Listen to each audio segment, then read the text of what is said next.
Hello and welcome to Full Disclosure, a podcast project conceived exclusively to allow me to spend more time than I'd ever get on the radio with interesting people and interesting books. And this week, Zeinab Badawi, it's a book. It's an interesting book that is hard to separate from the interesting person. I speak of an African history of Africa, from the dawn of humanity to independence. So, a nice, easy project. Yes, I mean, it's quite a substantial book, but when I saw somebody had written a history of the world in about the same size, I thought, OK, Zeinab, keep quiet and just get on with it. Although, I mean, it covers pretty much the birth of humanity right through to the end of apartheid. So, I mean, chronologically, there's quite a lot. There's quite a lot to do. It is a grand sweep. I mean, yes, it is a bit superficial in some ways, but look, I just saw it as a kind of starter. And the reader should hopefully take away the fact that there is a lot of history in Africa, which has been occluded, as I said, and hopefully their appetite to learn more will be stimulated. So that was the main objective. Why you? So the book really found me as opposed to me finding the book. Obviously, I am somebody of African heritage. I was born in the Sudan. I've lived in the UK since I was 2, nearly 3 years of age. So I've always straddled both worlds. And I think, therefore, I felt I was well placed to bring the voice of the continent of my birth to a wider audience, both to an African audience, but also to a European and Western audience by dint of having a foot in each camp.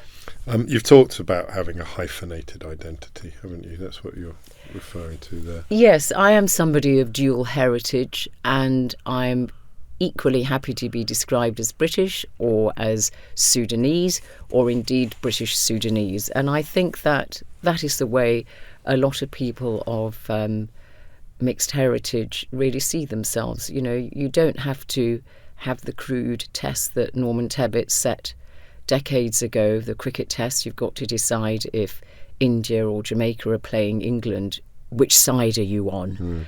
In fact, my children, I have 4 children, 2 sons and 2 daughters, when I first gave them the film Khartoum to watch, which is about the 19th century colonial struggle, the battle between the Mahdi and General Gordon. At one point they looked at me with great alarm and said, "Mummy, which side should we be on?" Because their father is British, white British. So I think, you know, and I just said neither. And, you know, you don't have to nail your colours to one mast, I don't think. Well, you mentioned moving here just before your 3rd birthday. I presume you can't remember much before that, being born in Khartoum. No. Not at all. The only memory I have is when we left, and my maternal grandmother was obviously hugging us goodbye, and I thought, why on earth is this woman squeezing me so hard? I'm about to, you know, feel like I'm breaking. And of course it was because I was the youngest of 4 children at the time, and my grandmother knew that my parents were embarking on this new phase in their lives by moving to the UK. My father was already in London by then, and we were joining him. Why? What was the reason behind the move? So my father was, because he's no longer alive, a great patriot, and he left Sudan very reluctantly. He was involved in pre-independence politics in the Sudan, but at the time of independence in 1956, he was in one of the least significant parties. So he decided to go into journalism then and became a senior journalist, was an editor of a newspaper.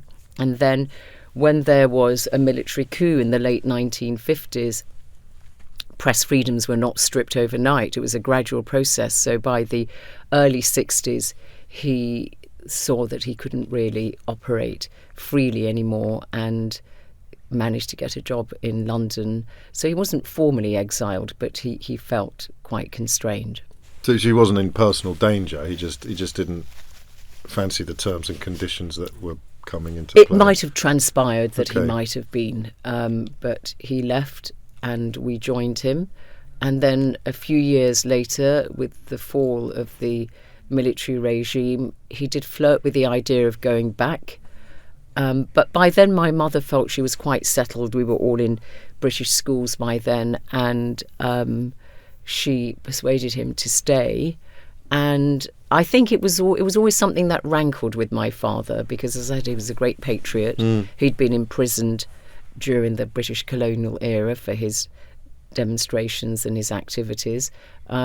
So he felt that he always perhaps had a role to play in building Sudan, and that was in a sense denied him. But he always maintained very deep contact with the country, and we all inherited that from him. So I've never really been deracinated in any way. So although I don't remember living in the Sudan as a small child, I do remember regular holidays going back, and this attachment to Sudan and the continent of Africa through the love of my parents, which is why I dedicated my book to both of them.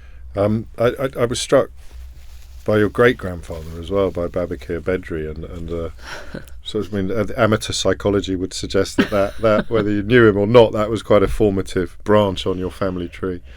I think so. So my great-grandfather, by way of background, was the pioneer of female education in the Sudan. He started a girls' school at the turn of the last century.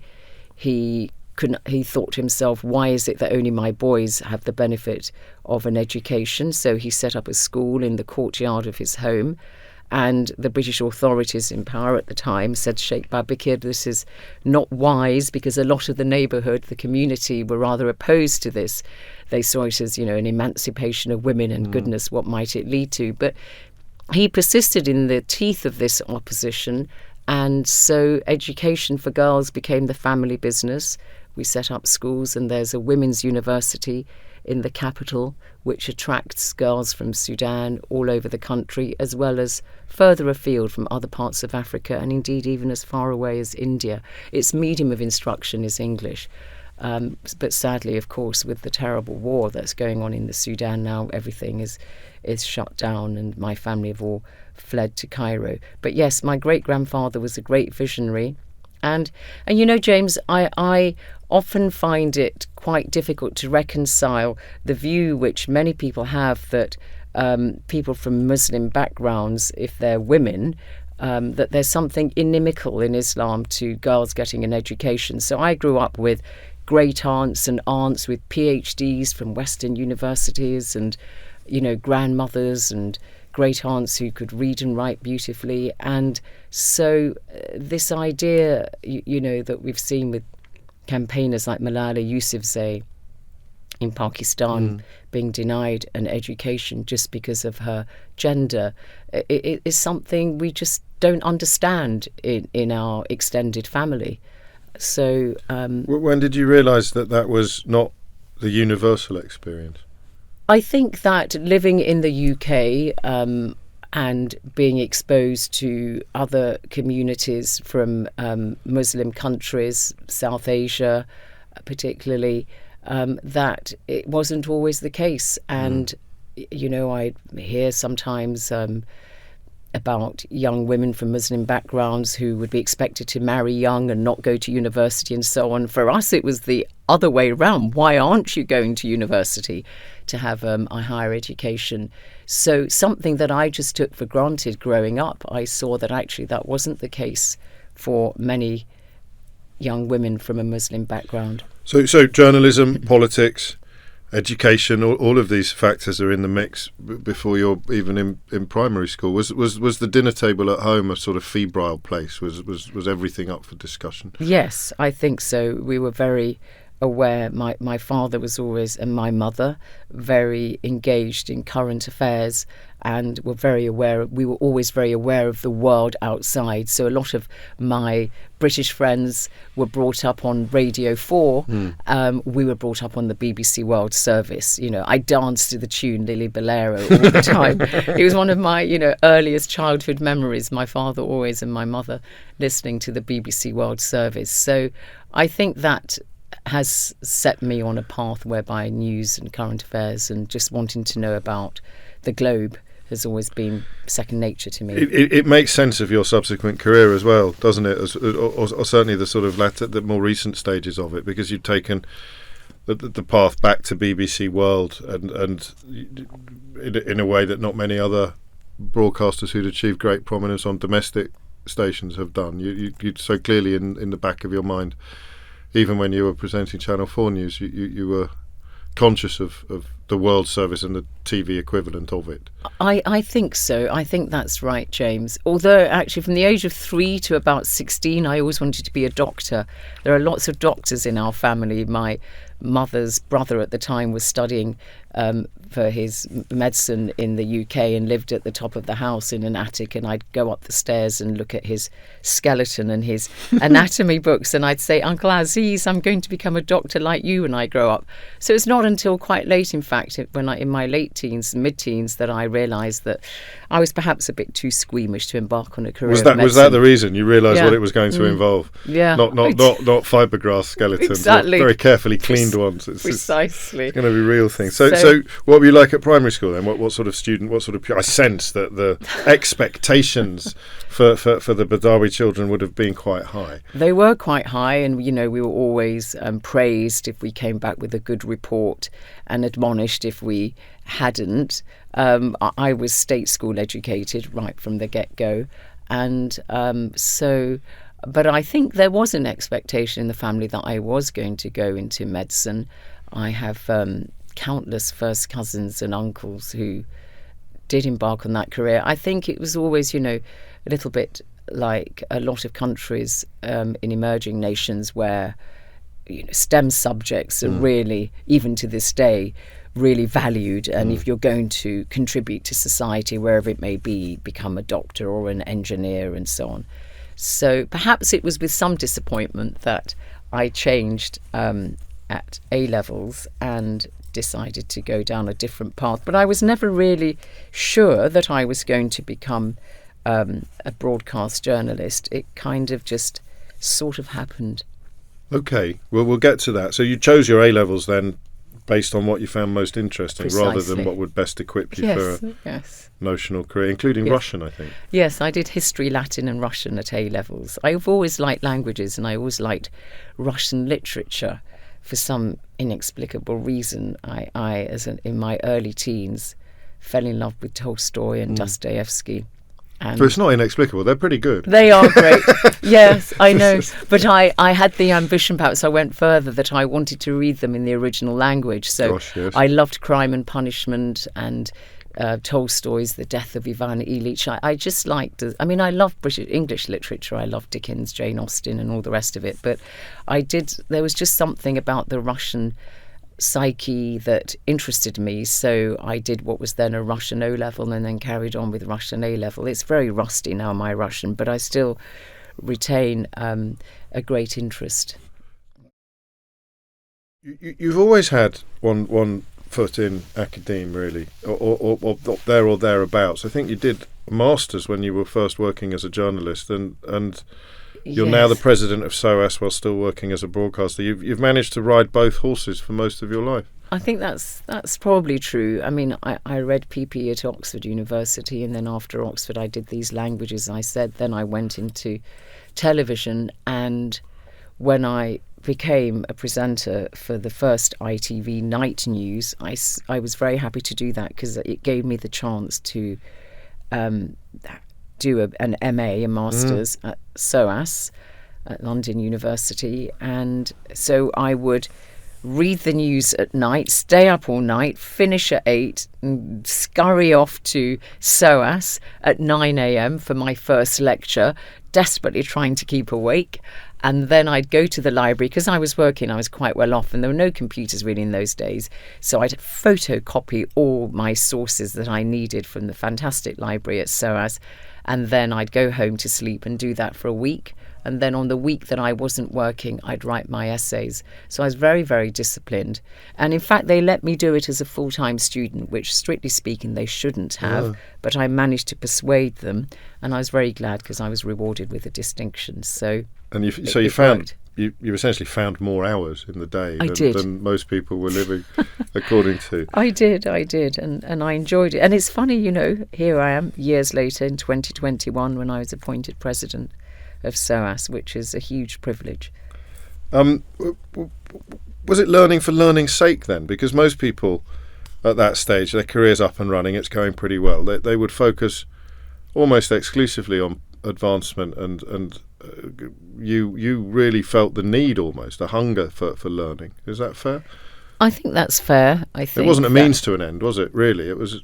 No, it wasn't a means to an end. Really, I suppose the study of the languages would help in your work. Although I never actually worked in Russia, in the Soviet Union, as a broadcast journalist, and I speak Arabic fluently, which is my mother tongue.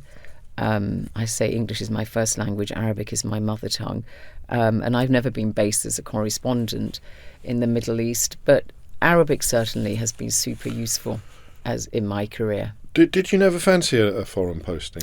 So I was quite, I presented the news as a studio person. Then when I had children, it was quite difficult to be posted abroad. I think that people often say to me, oh, how did you have children and manage your career? Well, I did have to make some concessions to having 4 children in fairly rapid succession, and being posted in a bureau abroad would not have worked at all. But that doesn't feel like an absence or a missed opportunity? Not really, I don't think, because I've always reported, gone out, but just not been posted abroad. But I've always reported from abroad or conducted interviews in other countries. So, no, and I made a massive TV history series, 20 45-minute films about the history of Africa. I went to more than 30 countries, part of which of the research I've used in my book. And it was at Oxford that you got the broadcast. Was it a broadcasting bug? I wasn't aware of the Oxford University Broadcasting Society. Yes, yes, it existed. A little bit. We would do hospital radio, for example, obviously for patients. But I can't say that I really, didn't contribute to the Charwell magazine as it was then. It just after I did the languages, I just thought, well, you know what, I'm interested in news and current affairs, I'm interested in the world, I've got these languages, so it seems to me that my skill set perhaps suits broadcast journalism, and I just got an ITV traineeship very easily. In Leeds. People often say to me, oh, how do you get into television? But, it was 100 years ago when I got into television, and it's very different now. I'm not sure I could now, because you have to be so technically astute. You weren't a show-off, though? I don't know. I hope not. You didn't have that craving for attention or camera or spotlight? Not really, actually. No. The job I applied for was more of a research post. It was for ITV traineeship as a researcher in documentaries, and it was only the managers at Yorkshire TV said to me, we'd like you to do a screen test. So and I said, oh, I thought I was doing something else, and they said, look, are you interested in a job or not with us? So I was like, okay, I'll take whatever's going. So PPE, Russian history and Latin. I appreciate you're speaking Arabic at home and you're very conscious of your dual heritage. Yeah. But no indication yet, really, of where you are now. This fascination with an African history of Africa, the absence of an African history of Africa in the canon, and the personal engagement with the entire continent, really. Yes. I think that's a very good point. No, I think this book found me in a way because I embarked on a TV series to bring the history of Africa to a wider audience. And every time I interviewed dozens and dozens of historians, anthropologists, archaeologists who were African. And every time I'd arrive late, because the traffic would be awful in various African locations, but they were always very gracious to a man and woman. And I would always have to tear myself away from the end of each interview. And I thought to myself, you know what? These marvellous African scholars, just seems to me that they're really starved of a global platform.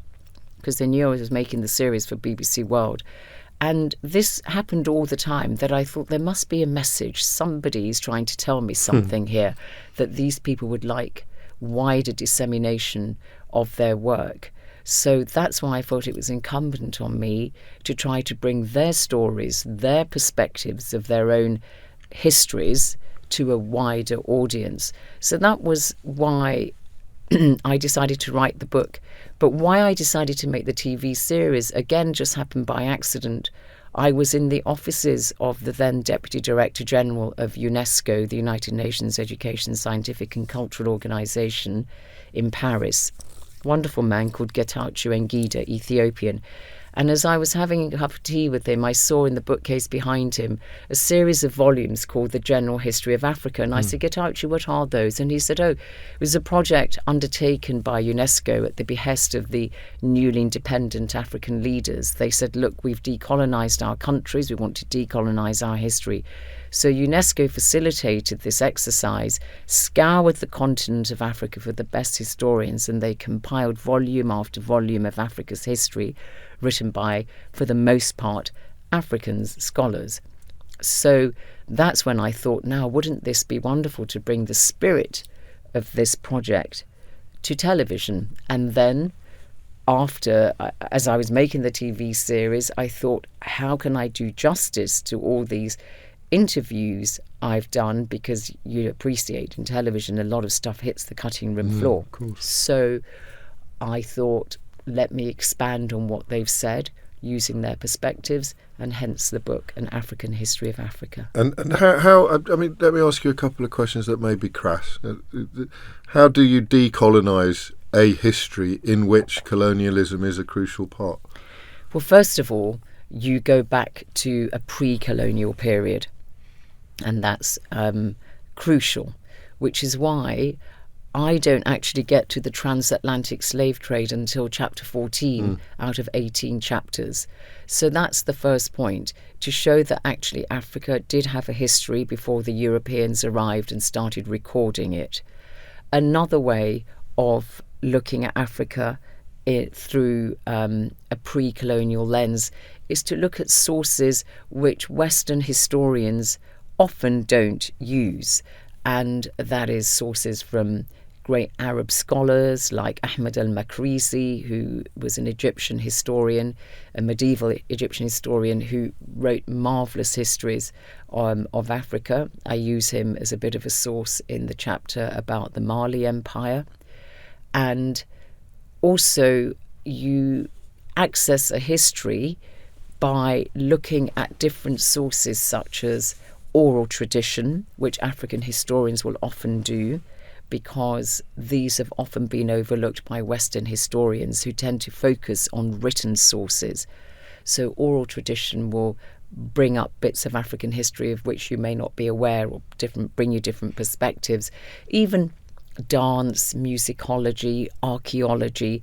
So I would say that's how you bring a different history of Africa that shifts from the more usual interpretation we've had by Western historians, the Africanists, who are by and large European. I was struck, I was daunted reading it by, and you've daunted me again then, just drawing on all of those different strands of influence and source material. In some ways, I'm surprised you ever got started, because the task in front of you is so immense. And you've had to obviously focus in and jettison and decide what you were going to do. I wonder if it could have happened, the book, without the television series. I wonder whether that actually gave you the sort of editor's eye. I think that's a very, very good point, because the TV series took me the best part of 7 years, going to more than 30 African countries, and I had to sift through a great deal of material there. Of course, for a TV series, you are governed by the visuals, what is good to look at in terms of monuments and so on. But that wasn't a bad way of actually stripping down the immense amount of material, obviously, and also the TVs, and trying to, select also for the TV series, I had to be certain that I tried, insofar as I could, to give a good regional representation of Africa: North, South, East, West and Central Africa, the 5 regions. So again, I had to think about that, and that held me in good stead for the book. I also had to try to make sure, insofar as I could, that there was a good gender balance, and as far as I can, try to feminize history, because there is a tendency to take the his in history a bit too seriously. And history, and this is not just a problem with Africa, it is all histories, do tend to focus more on male figures. So wherever I could in the TV series, and it's reflected in the book, I try and focus on female characters. But I think you're right, it would have been interesting if I had embarked on the book without having had the benefit of thinking about what material to use for the TV series or not. I mean, the series, as I said, was 7 years, and the book was about 2.5, 3 years, because obviously I had to add a lot more research. So the endeavour really is the best part of a decade. And it's, in a sense, it's an odd undertaking for a journalist, because the day job is very much the now. Obviously you need an understanding of history sometimes to make sense of what's happening now. But this is not journalism. This is history. Yeah, I mean, I hope it is history. It's obviously not an academic book. It's for the general reader. And I'm sure that academics who are steeped in African history will find it perhaps a bit too superficial and perhaps lacking in scholarly rigour. But I didn't set out to write a book for Africanists and African historians. It is for the general reader, because it is the general reader and viewer for the TV series whose ideas and perceptions of Africa I felt needed challenging the most. Let me pause you there, yes, because I mean, it's one of the central, as you say, one of the central points of the book. What are these general? Because I was embarrassed at times by. There's a wonderful Nigerian comedian, British Nigerian comedian, who goes to places like Ben Nevis and Lake Windermere and renames them and gives them African names, as if to say, "This is what you did," And I hadn't really clocked that, but that's I think some of what you're alluding to. Just this remarkable distorted lens through which Westerners view the African continent as something that somehow, if it no longer belongs to them, then it owes its existence to them somehow. Yes. No, I think that's very, very right. That there is a tendency for European historians and missionaries and explorers to believe that Africa's history really started with the presence of the Europeans when they started recording it and naming certain things. But everything that has a name, had an African name before that. Yes. So, and you do see now, particularly in southern Africa, the renaming, Jan Smuts International Airport becomes Oliver Tambo International Airport in South Africa, and so on and so forth. And I think that's right. And, Rhodesia, named after Cecil Rhodes, when you had black majority rule, became Zimbabwe. So these kinds of... they're not just symbolic; they are important. But we're talking about respected historians as well, who fell into this trap, if that's the right way of putting it, or who worked and wrote from this perspective. The more you discover, the more one discovers about African history from an African perspective, the harder it becomes to understand how the status quo could have come about. I know, it is very, very surprising. I mean, I must say that there are many good Africanists, that is British and other European historians working in the field who've written fine books. But there are also many who do see Africa through a Eurocentric or Western-centric lens and perhaps focus, as the British 19th century explorer Richard Burton did, on the more unsavoury aspects of African culture then, like cannibalism, for example. Sir Richard Burton, the explorer, thought when he visited Benin in the 19th century, thought was the singularly most interesting and significant aspect of the Benin Kingdom, which of course is part of Nigeria, not the Republic of Benin. Hugh Trevor Roper, writing in his book Christian Europe in 1963, I mean, this is an academic who was still active when I was an undergraduate at Oxford, said there was no history in Africa apart from the irrelevant gyrations of tribes in picturesque but unimportant corners of the globe, and there never was any history to speak of or any civilization. And in 1969 he doubled down on his views and said that what he said also applied to ancient Egypt and Ethiopia and North Africa. That's almost unbelievable. It is almost unbelievable, but this is, I mean, he was discredited later with the hoax over the Adolf Hitler diaries, yes. But he was, Sir Hugh Trevor Roper, the late historian, was seen as a very eminent historian. And, that kind of view, I think, has sort of proved remarkably persistent, that Africa has been told it doesn't have any history, or what it has been denigrated or written by outsiders. And I do think, James, that Africa is probably unique in the world. I think that people may see Asian civilization, Westerners may see Asian civilization as not being superior to theirs, but they will accord Asia a civilization.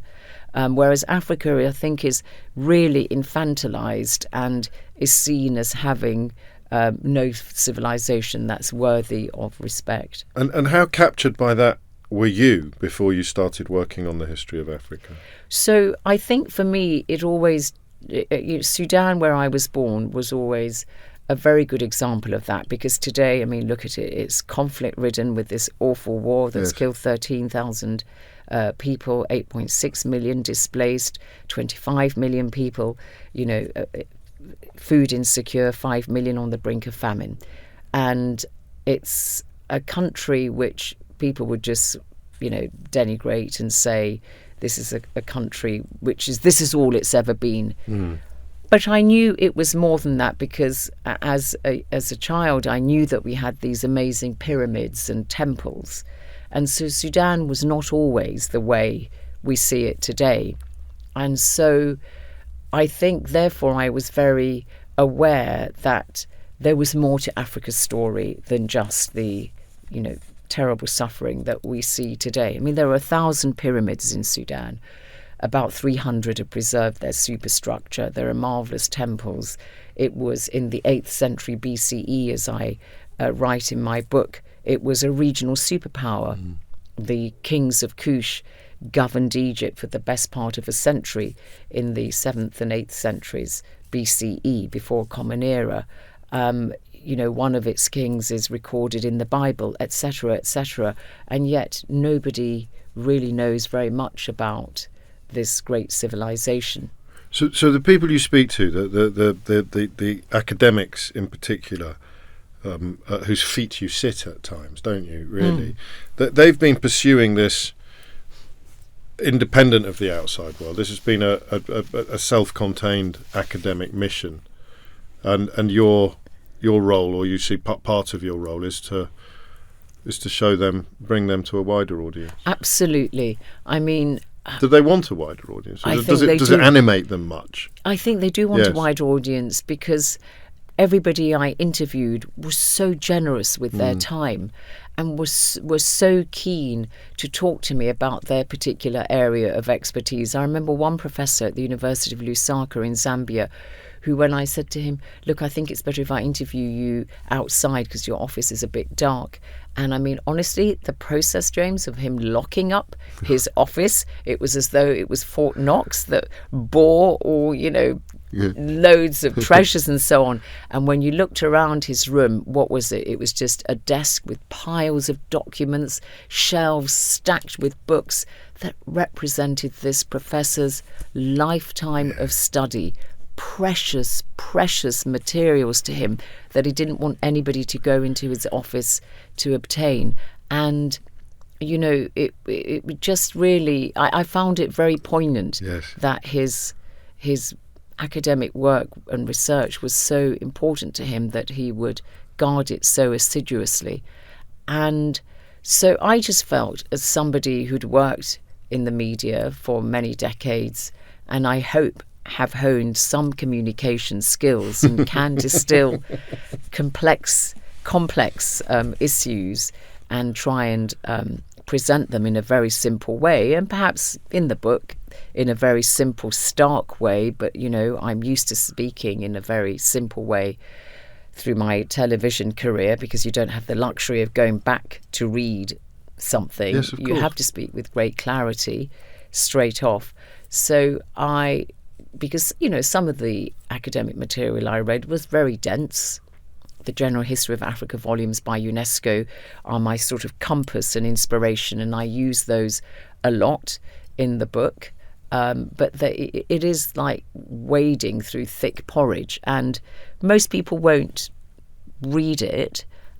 So I felt duty bound to, try and simplify their message and put it into the book. It struck me that I think I read that 90% of you mentioned treasure in the context of the academics collections, but in terms of more traditional treasure, in terms of artifacts, I think I read that 90% was outside Africa, sitting in places like the British Museum and elsewhere. So it struck me that in terms of the material treasure, it's all outside Africa, and yet in terms of the in terms of the history, the intellectual rigour of the history, it's all in Africa, and you're trying to build a bridge between those two worlds. That's such a wonderful thought, James. You've put it so well. You're absolutely right that Africa is the repository of this genuine, I say genuine because I think that African historians do bring something that's a bit different from the Africanists when they are telling their own story, because they can interpret it better. They bring a different flavour to it, even the way they speak about it. They speak the vernacular languages. They are aware of the oral tradition. They grew up with these stories. So you're absolutely right. Africa is the repository of this knowledge, and yet the material evidence of it, as you say, quite rightly, the result of a 2017 study commissioned by the French government, the Selwyn-Sarr report, the Savoy-Sarr report, said that at least 90% of African artefacts and treasures are held outside of the continent. And of course, that's all very central to the restitution debate we have now. It's also doubly depressing, because if there were to be a silver lining to the appropriation of artefacts, then it would be a broader understanding of the context from which they'd been taken. But of course, the central point of the book is that there isn't a broad. So how's that happened? How have we ended up with corridors full of looted treasure and no real understanding of the civilizations from which it came? I think that's very, very true. Obviously, if you go to the British Museum, there are marvellous experts there who will tell you about the Queen Idia bust, which is the most famous of the Benin bronzes, and that is kept at the British Museum. I went to the Benin City National Museum in Benin, in southern Nigeria, and they have a copy of the bust there. And I spoke to the Oba, that's the king of the Benin Kingdom, and he said, look, I'd love to have them come back, and not all of them, he said, because he's a former Nigerian ambassador to Italy, so he understands the importance of cultural heritage, acting as ambassadors, as it were. So he said, I'd like to have some of them back, but I'd like some of them to stay out there just to speak of the fact that we had this kingdom that produced these marvellous objects. So I think, there is an attempt, I suppose, to try and explain where these treasures came from at the Ashmolean Museum and British Museum and so on. But I do think there's a strong case to repatriate a lot of them. And it helps people understand their own history, because the first line of the book references the fact that every single one of us, every human, comes from Africa, is out of Africa. So I'd like the way, from a marketing point of view, you point out that really everyone in the world should read this book. Yeah, even you blonde, blue-eyed exactly. James O'Brien. All of that. Everyone in the world this book is relevant to, it's the origin story of everybody in the world ever. Yeah, you're an African export, James. Yes, but I mean the value to people in Africa of the property that we're talking about. Tell me a bit about that. What would it enhance? What would African people get from repatriation? From repatriation of the objects, yes. I mean, I think they would be able to visit these marvellous emblems and examples of their past, but also they are more than art, because they are they're historic mementos also, because the Benin bronzes, the wall reliefs will also depict battles. Portuguese soldiers are depicted on some of these reliefs, which give you an idea of the relationship between the people of Benin and the Portuguese, who did fight as mercenaries at times for the Oba, the king of Benin. But I think that hopefully it would excite Africans on their continent to want to learn more about these civilizations, because I think I was rather taken aback by the fact that even Africans themselves on the continent know very little about their history. Yes. I wandered around Lagos University and spoke to the brightest and the best in Nigeria, asked them what they knew about their history. They said, well, the slave coast was along our coast here. Nigeria was formed in 1914. And I said, anything else? And they sort of drew a blank, And even my own mother, when I asked her about the pyramids in Sudan, she couldn't really tell you very much about the history. She'd seen them. But I do think that Africans themselves should understand that they have a marvellous history that predates the transatlantic slave trade. Is that a consequence of colonialism? Is that an erasure? I think it is partly a result of, as I said, the emphasis on post-colonial history by European writers, but also the most influential African diaspora in the world is the African-American diaspora. And they obviously arrived in the United States, their ancestors did, as enslaved people. And so I think when African-Americans or Black Americans, some choose to call themselves that, start their history with slavery, and yes. and often they yes. do. Yes. I think that reinforces the idea that the history of Africans begins with the transatlantic slave trade. And obviously you see in Hollywood and in popular fiction, the slave narrative, the slavery narrative, has very much dominated this. And there's much less, although this is changing a bit. I was about to say this will change even yes. more, because the book is full of amazing stories. Well, I hope so. I mean, you already have seen Queen Njinga, who I've mentioned, the queen of the Ndongo, who lived in the 16th and 17th centuries in part of what's modern-day Angola. Her story was dramatised by Jada Pinkett Smith. And, on Netflix, half a dozen or so episodes, I think. So you are beginning to see that interest. Although it's always been there with the Harlem Renaissance movement, whereby in the 1920s, African-American intellectuals began to see Africa as the continent of their home and their homeland, and how it had these wonderful civilizations, including the ancient Egyptian civilizations. And they said that these kings, the pharaohs, were black Africans, which has caused some issues with modern day Egyptians. But I think there's always been that link, but it needs more emphasis. Why is it? I mean, I look at a map, and in fact, I look at the map in the book, and you sort of think, well, it looks like, how can these be countries? How can these be borders? They look like they've been drawn with rulers. And of course they were.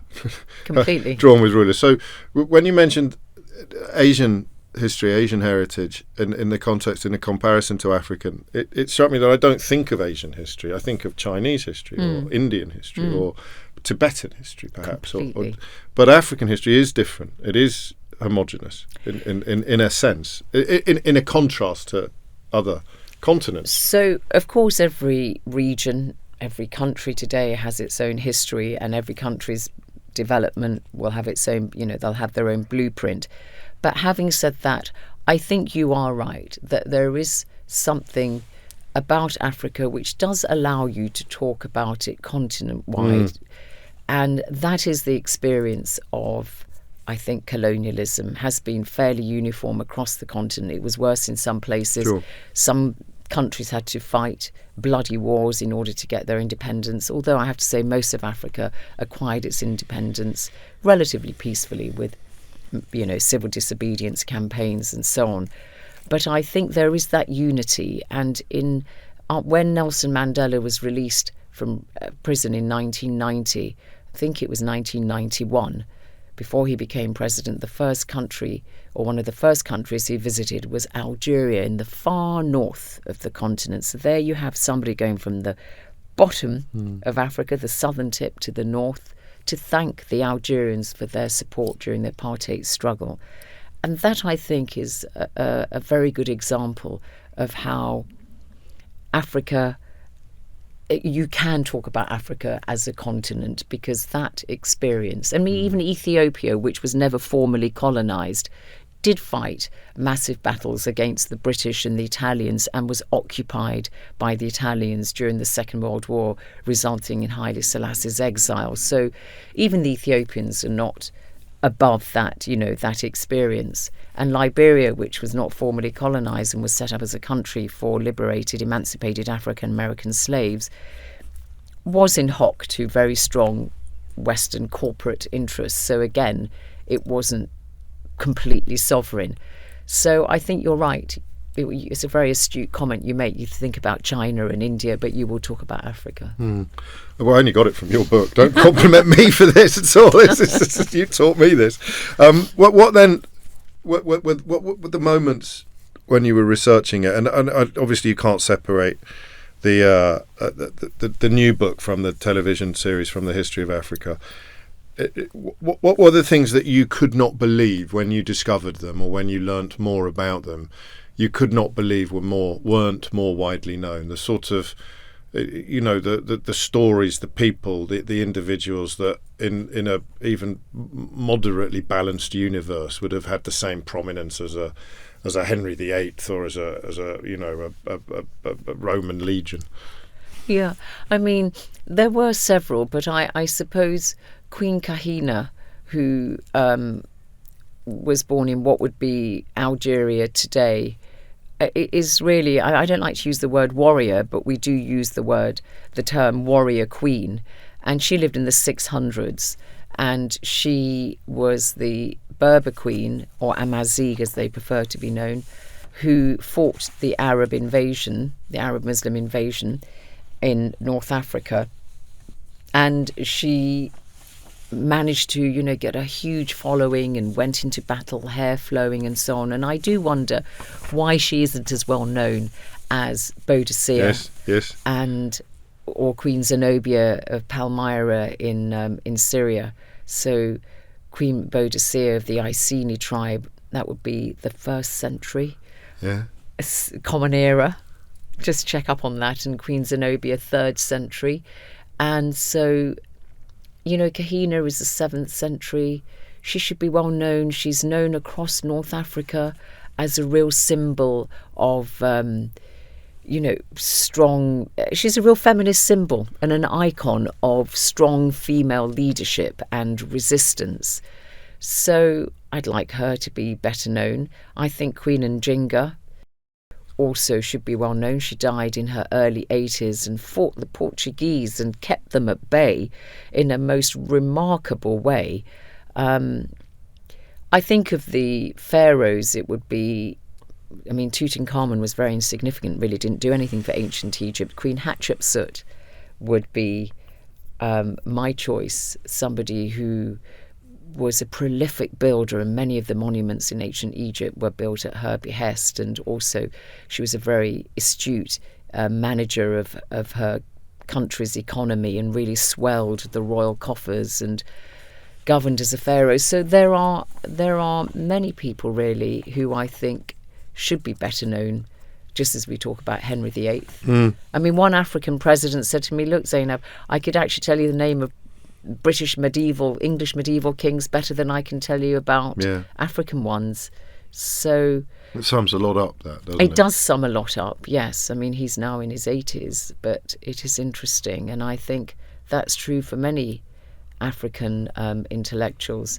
I think Shaka Zulu, people may know him because of the film in which Michael Caine starred in the 60s, Zulu.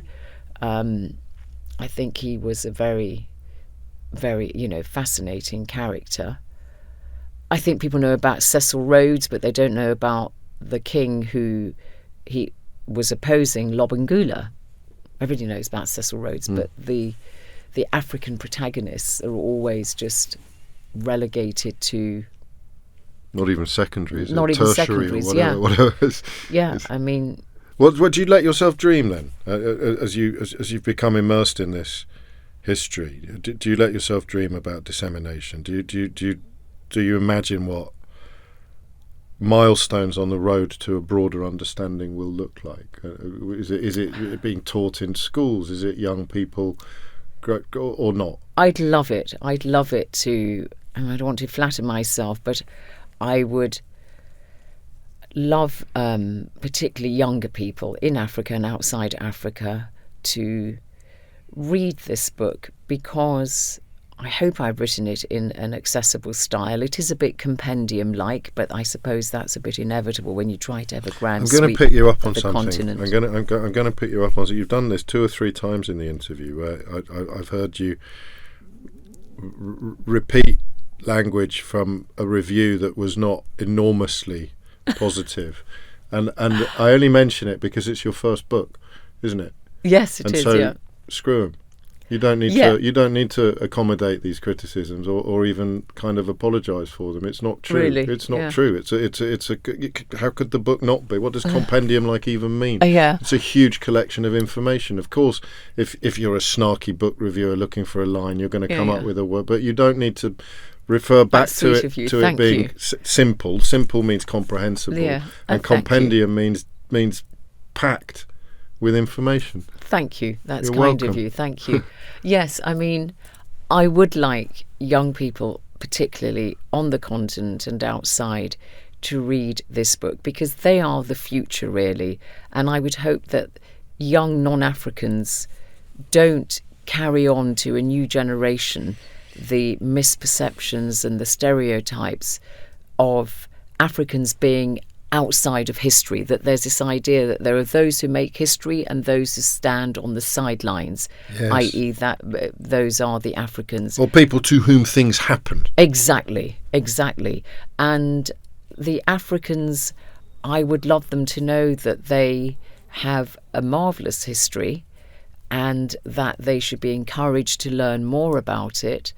And I would hope that that would influence the way they see their present and will try to shape their own future.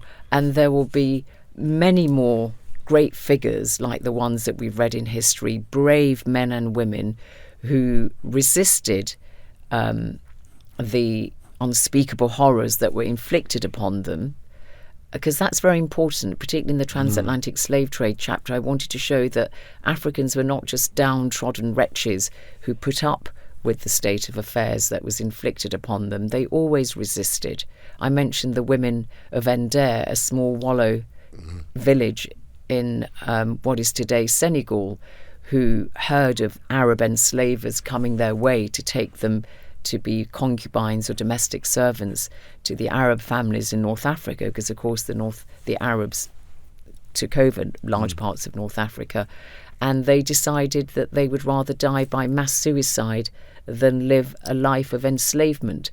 So, that's just one story of how the Africans were never robbed of agency, even in the most cruel conditions. And I think that's the message I'd like. And I think it was Kanye West who said something not long ago about not being able to understand how people had gone along with it, and he would have. So if someone, one of the most prominent African American people on the planet can display ignorance of what you've just described on such a grand scale, the importance of the mission is pretty clear to see. But back to you then. So we mentioned two things earlier. The first was that you're not a show-off. You were never driven by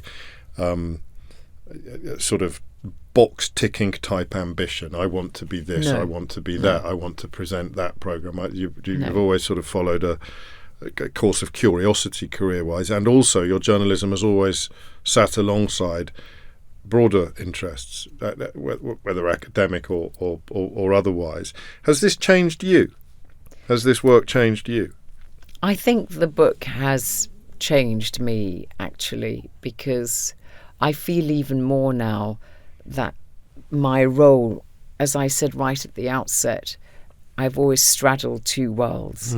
And I think that as somebody of African descent who lives comfortably in Europe, and Britain is my home and has always been my home, I feel that I do have to use my access to the West, as it were, living in the Western world, to try to put the issues of Africans as high up the agenda as I can and to put them on the table. Otherwise, Africans are on the menu.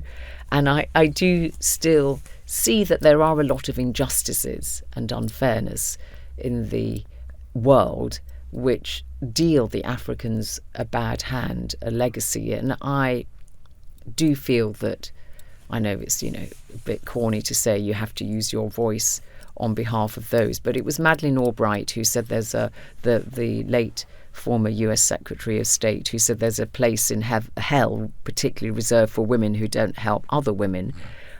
I would adapt that and say that there's a place also for people black people or people of African descent who do not try to use their position to help or to promote the cause of black people or people of African descent, because wherever you look in the world, they really are at the bottom of the pile still.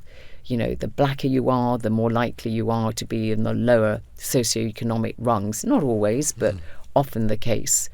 And so I do think it's changed me in that way. And I think I've always been quite a Pan-Africanist, but I think it's made me more of a Pan-Africanist. And that is the area in which I think I would like to focus my energies. What would that involve? So I was going to ask about what achievable goals are at the top of your list, but I don't need to, because you've just said you're going to focus your energies on something quite broad. What will that involve? What will that look like? I think more advocacy on behalf of Africa, be it through telling the histories like this. I don't know, maybe embark on another book of some description, but really just to be an advocate, because I think that you can counter prejudices and stereotypes of Africa by looking at its history. So if you take a country like Mali today and you just see that it's been subject to these coups, and there's been a whole spate of coups in West Africa, and you say, oh, it's the usual coup, war, famine syndrome that we've seen in Africa. I think if, as I explain in a chapter in the book, that Mali actually was, a part of an amazing empire, the Mali Empire, and one of its rulers, Mansa Musa, in the 1200s, was so rich that he probably is the richest individual to have ever lived in history. I mean, his wealth could be estimated at about 430 odd billion US dollars today, and he spent so lavishly on the way back from a pilgrimage in Cairo that the price of gold plunged by 25% for 7 years. So the idea that Africa kind of existed outside the global economy, it shows you that, in the 1200s, under the rule of this one king, it was part of the global economy. And so when you know that, perhaps you won't just relegate Mali today to just being a backwater. So I'm hoping that, you've got to jump on the train right from the beginning of the journey and not try to jump on it when it's, been careering down the same path and try to change the juggernaut. And that's why I think history is not just about telling the past, it's also a history of hope. It's a beautiful train. It's an incredible journey, but it's also a beautiful train. An African history of Africa, from the dawn of humanity to independence, by Zeinab Badawi, is out now. Zeinab, thank you. Thank you.